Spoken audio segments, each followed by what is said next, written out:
Friends, इस video में हम धारा 45 से 47 के बारे में पढ़ेंगे। पिछले वीडियो में हमने धारा 44 तक कर लिया था। अब 45 से 47 की बात करते हैं। देखो 45, 46 और 47 तीन धाराएं इस वीडियो में मैं पढ़ाने वाला हूँ। ये तीनों जो धाराएं हैं ये नगर पालिका के कर्तव्य से संबंधित है। अब बहुत लंबी लिस्ट है। इस वीडियो में कोई बहुत विशेष बात नहीं, इस वीडियो में मैंने कुछ विशेष लिखने जैसा भी नहीं था या फिर इसमें सरलीकरण करने या फिर सरल भाषा में ऐसा लिखूं, ऐसा कुछ भी था नहीं। तो मैंने एज इट इज जैसे बुक में इसके कर्तव्य लिख रखे थे वो सारे के सारे लिख दिए हैं। तो वीडियो में ऐसा कोई विशेष समझाने वाली बात नहीं है। मैं बस क्या क्या कर्तव्य है वो सारा पढ़कर आपको यहाँ पर बताने वाला हूँ। जहाँ कुछ एक दो वर्ड्स ऐसे हैं जो मुझे लगता है कि वो बताना चाहिए, बस उसके बारे में बात करेंगे। बाकी ज्यादा आपके लिए ज्यादा सही रहेगा कि इसकी जो पीडीएफ है आप उसको देख लें या फिर आपके पास बुक है उसमें से आप सारा फटाफट पढ़ ले, क्योंकि इसमें मैंने कुछ भी चेंजेस, इसकी आवश्यकता भी नहीं थी। कोई ऐसा विशेष था नहीं कि उसको बहुत आसान भाषा में कंपाइल करके उसको बहुत सरल भाषा में छोटे से लिख सकते हैं। वो सारे के सारे एक बार हमें लिस्ट तो देखनी पड़ेगी भी क्या क्या काम कर सकते हैं। हाँ ये जरूर है कि बस आप देख सकते हैं भी इतने लंबे छोटे काम नगर पालिका को दिए होते हैं। नॉर्मली आप सभी को, अगर आप शहर से जुड़े हैं, हो सकता है आप गांव से भी हो लेकिन गांव में से कई बार शहर तो गए होंगे, तो शहर में नॉर्मली नगर पालिका ये सारे काम करवाती है। तो क्या क्या काम है वो देख लेते हैं। देखो पहले धारा 45 है। धारा 45 में हमें जो याद रखने वाली बात है वो क्या है, धारा 45 में जो नगर पालिका के मेन काम है जो उसको लिए सौंपे गए हैं वो है। धारा 46 में इससे कोई इन मेन काम के अलावा भी अगर उनके पास संसाधन हो तो कुछ एक्स्ट्रा वर्क है ये भी करना चाहे तो कर सकते, ये तो मुख्य कार्य है ही है। उसके अलावा 46 में एक्स्ट्रा काम उसके लिए लिख रखे हैं और 47 में लिख रखा है कि राज्य सरकार अगर कोई एक्स्ट्रा काम और देना चाहे तो वो दे सकती है, उसके बारे में लिखा हुआ है। तो तीन प्रकार के यहाँ पर हम अलग अलग कृत्य पढ़ने वाले हैं। क्या लिखा हुआ देखो, धारा 45 की बात करें तो ये एक तो ये याद रख लेना, मुख्य नगर पालिका कृत्य, अन्य कृत्य और जो राज्य सरकार सौंपे हैं वो वाले कृत्य, तीन तरह के कृत्य हम पढ़ने वाले हैं। एज इट इज सारा, क्योंकि इसमें कोई विशेष जो लिखा हुआ वो सारी बातें लिखनी थी इसलिए मैंने एज इट इज बुक से जो है वो सारा का सारा लिख दिया है। प्रत्येक नगर पालिका का कर्तव्य होगा कि अपने नगर पालिका क्षेत्र के भीतर निम्नलिखित मामलों के लिए युक्त उपबंध और समुचित व्यवस्था करें। क्या, लोक स्वास्थ्य पर काम करें, ठीक है, पब्लिक हेल्थ पर, ठीक है, लोक स्वास्थ्य पब्लिक हेल्थ, स्वच्छता, परिरक्षण, ठोस अपशिष्ट प्रबंध, जल निकास, मल वहन, सार्वजनिक मार्ग स्थानों और मल नालियों और ऐसे स्थानों जो निजी संपत्ति नहीं हो और जो जनता के उपयोग के लिए खुले हो, चाहे ऐसे स्थान नगर पालिका में निहित हो या नहीं, कि सफाई करवाए, हानिपूर्ण वनस्पति को हटाना और सभी लोक न्यूसेंस जो पब्लिक को डिस्टर्ब करें ऐसी चीजों को समाप्त करना। आपको पता है ये सारे के सारे काम नगर पालिका करती है। इसके अलावा गंदगी हो, कूड़ा करकट, विष्ठा, दुर्गंध या किसी भवन या भवनों में या उनसे संबंधित शौचालय, तहारत हो। अब तहारत क्या होता है, ये शौचालय का ही एक प्रकार है, कोई अलग नहीं होता है ना, शौचालय का एक अलग तरह का सिस्टम होता है। तहारत, मूत्रालय, मलकूप या ऐसे पदार्थों को डालने के लिए अन्य सामान्य पात्रों से किसी अन्य हानिकारक या घृणोत्पादक पदार्थों को वहां से हटाना। सार्वजनिक मार्ग स्थानों और भवनों में रोशनी की व्यवस्था करना, ठीक है, बात रोशनी की व्यवस्था की बात हो रही है। आग बुझाना और आग लगने पर जीवन तथा संपत्ति की संरक्षण करना, तो ये आग बुझाना और ये सारा करना नगर पालिका के अंडर ही आता है। घृणोत्पादक या खतरनाक, हमने शुरुआत के पहले चैप्टर में घृणोत्पादक पदार्थ की परिभाषा पढ़ी थी, है ना, आपको याद होगा। तो ये यहाँ ग्राम आते हैं, घृणोत्पादक बार बार आ रहा है, इसका मतलब क्या है, हमने यहाँ पर भी पढ़ा कि ये क्या है, हमने फर्स्ट चैप्टर में इसका डिटेल में सारी की सारी चीजें पढ़ी थी। खतरनाक व्यापार या व्यवसाय को विनियमित करना, सार्वजनिक मार्गों या स्थानों तथा उन जगहों में जो निजी संपत्ति नहीं है और जो जनता के उपयोग के लिए खुली है, चाहे ऐसी जगह नगर पालिका में निहित हो या न हो, बाधा हो तथा बहिर्गत, मतलब नगर पालिका क्षेत्र में तो आती है पर हो सकता है वो नगर पालिका के अधिकार क्षेत्र में नहीं, फिर भी यहाँ पर नगर पालिका में क्षेत्र में होने के कारण वहां पर ऐसी बाधा और बहिर्गत भागों को हटाना। खतरनाक भवनों, ऐसे जर्जर जो भवन है या स्थानों को सुरक्षित करना या हटाना तथा अस्वास्थ्यकर परिक्षेत्रों का पुनरुद्धार करना। मृतक तथा मृत जानवरों के शवों को निर्वर्तन, निर्वर्तन का मतलब हो गया डिस्पोज करना, है ना, उनका निपटारा करना, डिस्पोज करने के लिए स्थानों का अर्जन करना। ऐसे बहुत सारे, जैसे एक साथ नगर पालिका का दायित्व है, जैसे एक साथ ऐसा हो सकता है कि बहुत सारे पशु मृत हो जाए तो उनको निपटारा निस्तारण कैसे होगा, कोई खास जगह होनी चाहिए, तो ऐसी जगह वहां पर स्थानों का अर्जन करना, उसका अनुरक्षण करना, उससे संरक्षण करना, परिवर्तन तथा उसका विनियमन करना, है ना, उसके लिए ये लिखा हुआ है। नेक्स्ट, सार्वजनिक मार्गों, पुलियाओं, नगर पालिका सीमा चिन्हों, बाजार, वधशालाओं जो स्लोटर्स होते हैं, नालियों, मल नालियों, जल निकास संक्रमण, मल नाली संक्रमण, स्नान घरों, धोने के स्थान, पेयजल स्रोतों, तालाबों, कुओं, बांधों तथा सामान्य अन्य संक्रमणों का निर्माण करना और उनमें परिवर्तन करना और उनका अनुरक्षण करना। अनुरक्षण का मतलब होता है कंजर्वेशन, उनको बचाए रखना, ठीक है, इसको कंजर्वेशन आप लिख सकते हैं। सार्वजनिक तहारत होता है, ये वर्ड वापस आ रहा है, ठीक है, प्रीवीज इसको इंग्लिश में बोला जाता है। तो ये इसी का एक रूप है, कोई अलग नहीं है। शौचालय और मूत्रालय का निर्माण करना, मार्गों का नामकरण करना, मार्ग का जो नामकरण ये नगर पालिका के अधिकार क्षेत्र में, घरों का संख्यांकन करना, नॉर्मली ऐसा होता है। जन्म और मृत्यु का पंजीकरण करना, नगर पालिका के भीतर ऐसे कुत्तों के परिरक्षण और परिरोध, उनका परिरक्षण का कार्य और उनका परिरोध यानी जनसंख्या नहीं बढ़े इसके लिए कार्य करना, व्यवस्था करना, और जिनके संबंध में इस अधिनियम की धारा 249 के अधीन कार्रवाई की जानी। देखो धारा 249 स्पेशली कुत्तों पर, इस तरह के कुत्ते आवारा कुत्तों की बात हो रही है, ठीक है ना, पालतू कुत्तों की बात नहीं हो रही। आवारा कुत्ते हैं जो लोगों को प्रॉब्लम क्रिएट कर सकते हैं, या फिर ऐसे जो रोग से ग्रस्त, रेबीज रोग से ग्रस्त हो जाए, उनके लिए क्या कार्रवाई हो सकती है। अनुच्छेद जो धारा 249 उसमें विशेष रूप से लिखा होगा, जरूरत पड़ने पर उनको उनको मारा भी जा सके अगर वो जनता के लिए, आम जनता के लिए खतरा हो जाए। यहाँ इस तरह की कार्रवाई के बारे में बात की हुई है, तो उसके अधीन वो कार्रवाई कर सकते हैं। इसके अलावा इस अधिनियम के प्रयोजनों के लिए किसी नगरीय संपत्ति की सुरक्षा के लिए नगर पालिका द्वारा यथा अपेक्षित, जहां पर भी अपेक्षित हो, पुलिस अधिकारियों के मध्य वेतन का और उनके आकस्मिक व्यय का भुगतान करना। कभी अचानक से नगर पालिका को पुलिस की आवश्यकता पड़ जाए तो उनके लिए वो पुलिस की हेल्प ले सकते हैं, उनको अलग से उनका वेतन भी वहां पर निर्धारित कर सकते हैं, और ऐसा स्थान उपलब्ध कराना जो पुलिस से संबंधित प्रवर्तन विधि के अधीन राज्य सरकार द्वारा अपेक्षित किया जाए।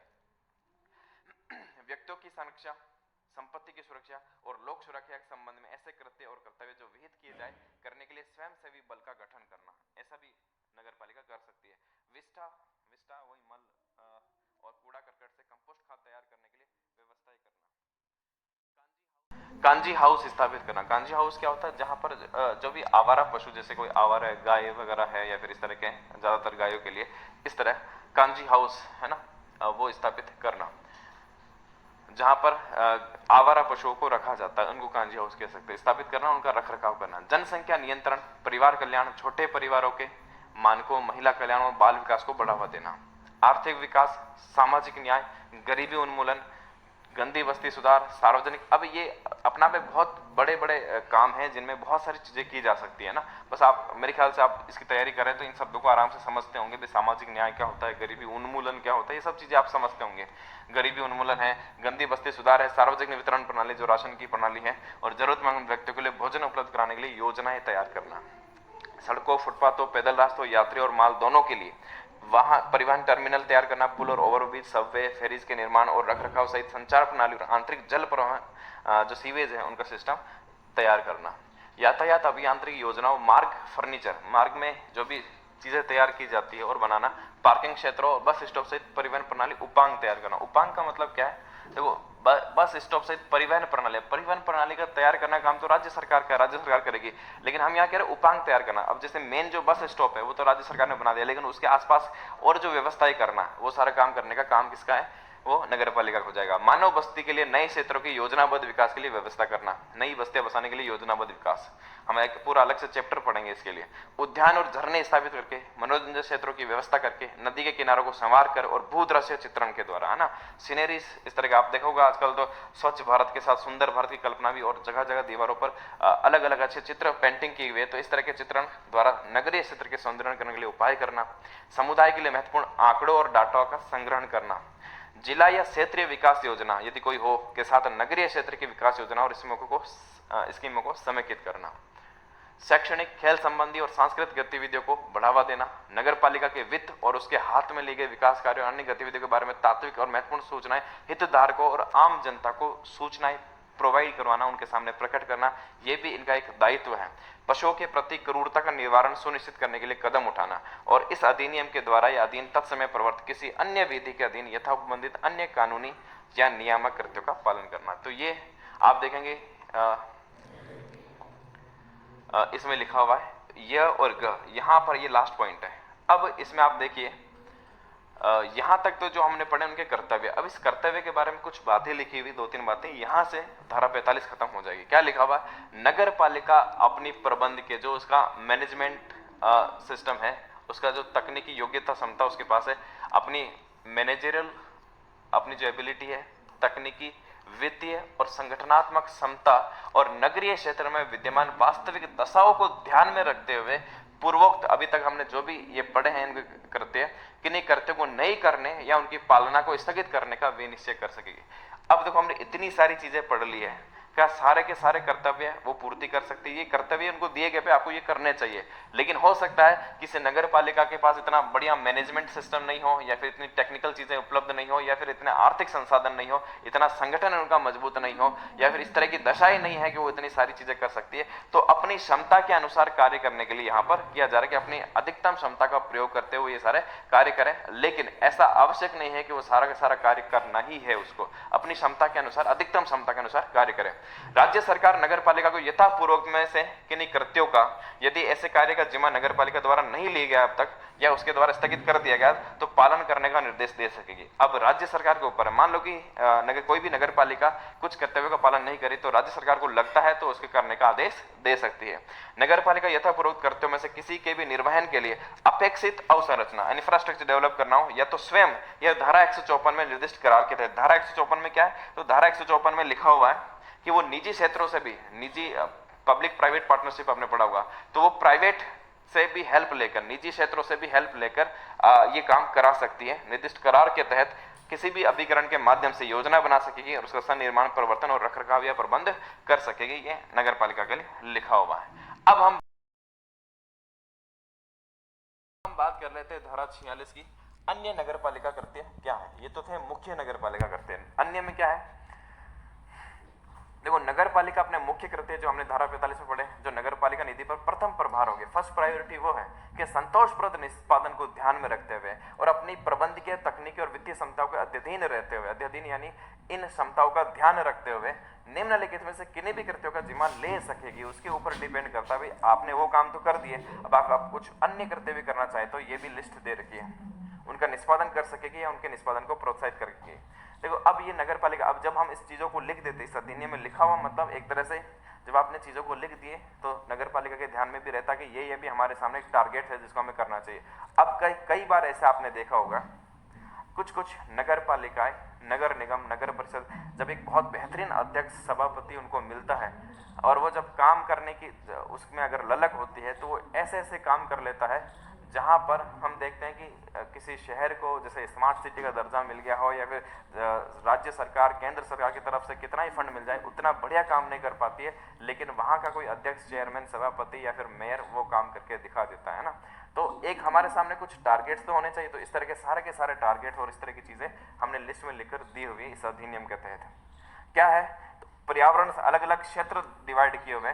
पर्यावरण संरक्षण के क्षेत्र में उनको क्या करना चाहिए? बंजर भूमि को उपजाऊ बनाओ, सामाजिक वानिकी को प्रोन्नत करो, खुले स्थानों का रखरखाव करना, ठीक है।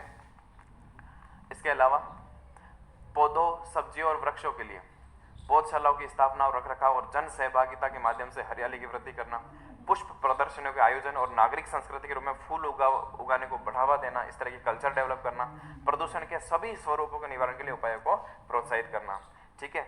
लोक स्वास्थ्य और स्वच्छता के लिए क्या कर सकते हैं? संक्रामक बीमारी को उन्मूलन के लिए जन टीकाकरण अभियान, अस्वास्थ्यकर परिक्षेत्रों का उद्धार, सभी सार्वजनिक तालाबों का रखरखाव और सभी निजी तालाबों, जलापूर्ति अन्य स्रोतों को पुनरुत्खनन, मरम्मत और रखरखाव के ऐसी शर्तों और निबंधनों पर जिसे नगर पालिका ठीक समझे उसका विनियमन यानी उसका रेगुलेशन करें। प्रवचनों, सेमिनारों और सम्मेलन के माध्यम से लोक स्वास्थ्य और सामान्य कल्याण की नागरिक चेतना, जनता में अवेयरनेस फैलाना, स्वास्थ्य के प्रति, स्वच्छता के प्रति जनता में अवेयरनेस फैलाने के लिए सेमिनार करना, इस तरह की चीजें कर जा सकती है। शिक्षा और संस्कृति के क्षेत्र में क्या कर सकते हैं? नागरिक शिक्षा, प्रौढ़ शिक्षा, सामाजिक शिक्षा और अनौपचारिक शिक्षा की प्रोन्नति। औपचारिक शिक्षा तो स्कूल में मिलती है, अनौपचारिक रूप से शिक्षा को भी बढ़ावा दिया जा सकता है। इसके अलावा संगीत है, शारीरिक शिक्षा, खेलकूद, थिएटर सहित सांस्कृतिक क्रियाकलापों की और उनके लिए अवसंरचना की प्रोन्नति। नगरीय जीवन में विज्ञान और प्रौद्योगिकी को बढ़ावा देना, नगरपालिक पत्रिकाओं, नियतकालिक पत्रिकाओं, स्मारिकाओं का प्रकाशन, पुस्तकों का क्रय, पत्रिकाओं, मैगजीनों और समाचार पत्रों का ग्राहक बनना। नगरपालिक पत्रिकाओं, इसमें आप देखें ये लगभग शायद रिपीट हो गया, इसको छोड़ दीजिए, ये सेम चीज यहाँ पर रिपीट हो गई है, ठीक है, इसको यहाँ पर हम छोड़ देते हैं। समुचित रीति से मूर्तियां, चित्र और तस्वीर स्थापित करना, कला, दीर्घा और वानस्पतिक या प्राणी संग्रह की व्यवस्था, स्थापना और रख रखाव करना, ऐतिहासिक, कलात्मक और अन्य महत्व के स्थानों और स्मारकों का परिरक्षण और रखरखाव, और सार्वजनिक पुस्तकालयों, संग्रहालयों, वाचनालयों, पागलखानों, सभा भवनों, कार्यालयों का सनिर्माण, स्थापना, रखरखाव या रखरखाव में योगदान करना, ये सब चीजों की नीड होती है। तो अपने मुख्य कार्य पहले तो, जैसे हम जब पॉलिटी पढ़ते हैं तो पहले पे होता है मूल अधिकार, फिर होता है नीति निर्देशक तत्व। पहले मूल अधिकार तो नागरिकों को मिले, फिर राज्य का कर्तव्य होता है कि वो चीज भी प्रोवाइड करे। तो इसी तरह से भी पहले मुख्य कार्य करने के बाद ये कार्य भी वो कर सकते हैं। लोक कल्याण के क्षेत्र में क्या कर सकते हैं, तो सूखा, बाढ़, भूकंप या अन्य प्राकृतिक या प्रौद्योगिकी आपदाओं के समय आश्रयों की स्थापना करना, रखरखाव और नगरपालिका क्षेत्र की सीमाओं के भीतर निराश्रित व्यक्तियों के लिए राहत कार्य करना।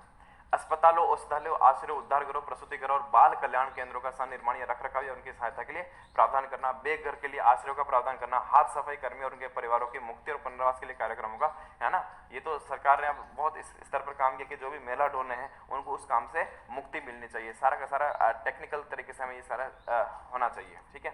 सामुदायिक कल्याण के लिए स्वैच्छिक श्रम की व्यवस्था और स्वैच्छिक संगठनों की क्रियाकलापों का समन्वय और ऐसी सूचना के प्रसारण के लिए अभियान जो लोक कल्याण के लिए महत्वपूर्ण हो। और सामुदायिक संबंध के क्षेत्र में क्या कर सकते हैं, विशिष्ट व्यक्तियों का नागरिक सम्मान और ख्याति प्राप्त व्यक्तियों की मृत्यु पर श्रद्धांजलि देना, है ना। यहाँ पर ये जब इस तरह के काम, अब तो इस तरह के काम में क्या होगा, लेकिन इस तरह के जब काम भी करते हैं कि नागरिकों का सम्मान करना या फिर उन्हें जो विशेष ऐसे व्यक्ति है ख्याति प्राप्त उनको श्रद्धांजलि देना, तो लोगों में एक तरह का एक मोटिवेशन आता है कि वो भी अच्छे कार्य के लिए अपने आप को प्रेरित करें, ठीक है ना। मेलों और प्रदर्शनों की व्यवस्था और प्रबंध करना, लोकहित की सूचना का प्रसार। तो ये एक तरह से हो गया धारा 46। अब लास्ट हम पढ़ने वाले धारा 47 जो अन्य कार्य थे। इसके अलावा अब लिखा हुआ सरकार द्वारा सम्मान उद्देशित करते, कुछ ऐसे करते जो सरकार दे। राज्य सरकार साधारण या विशेष आदेश के द्वारा किसी नगर पालिका से ऐसे अन्य नगर पालिका करते, अब अन्य तो हमने पढ़ लिया, लेकिन ये ऐसे हैं जो राज्य सरकार अपनी तरफ से अपेक्षा करती है कि भी अपेक्षा कर सकती है जो उस नगर पालिका के लिए आवश्यक हो और करना संभव भी हो। तो हमने तीन तरह के कर्तव्य पढ़े। एक तो जो उसके मुख्य नगर पालिका करते हैं, जो उसके काम है वो तो कर्तव्य उसको करने ही होते हैं, एक तरह से वो सामान्य करते हैं कि ये तो किसी भी नगर पालिका का सामान्य दायित्व है, ये तो करना ही है। इसके अलावा 46 में हमने वो पढ़े जो अन्य कृत्य में आते हैं कि जब आपके ये काम जो प्राथमिक कार्य है वो पूरा हो जाए तो आप ये भी आप काम कर सकते हैं। और यहाँ पर अगर सरकार को, राज्य सरकार को लगता है तो कुछ विशेष कृत्य भी दे सकते हैं, वो धारा 47 में है। तो 45, 46, 47 ये तीन धारा मुख्यतः नगर पालिका के कर्तव्य के बारे में। नेक्स्ट वीडियो में हम धारा 48, 49, 50 पढ़ेंगे और 50 के बाद हमारा ये जो चैप्टर सेकंड है वो कंप्लीट हो जाएगा। थोड़ा सा एक लंबा चैप्टर जरूर रहा है, लेकिन बहुत ज्यादा ऐसा मुश्किल नहीं। ये एक ऐसा चैप्टर है जो शुरुआती हम चैप्टर में चल रहे हैं। इसके आगे आने वाले चैप्टर तो इससे बहुत और आसान होने वाले हैं ना। तो बहुत ज्यादा टेंशन लेने की जरूरत नहीं, अच्छे से आराम से पढ़िए और पीडीएफ को आप अच्छे से एक बार पढ़ने के बाद देख लेंगे तो आपको सारी चीजें याद हो जाएगी, ठीक है। धाराओं में जहां मैंने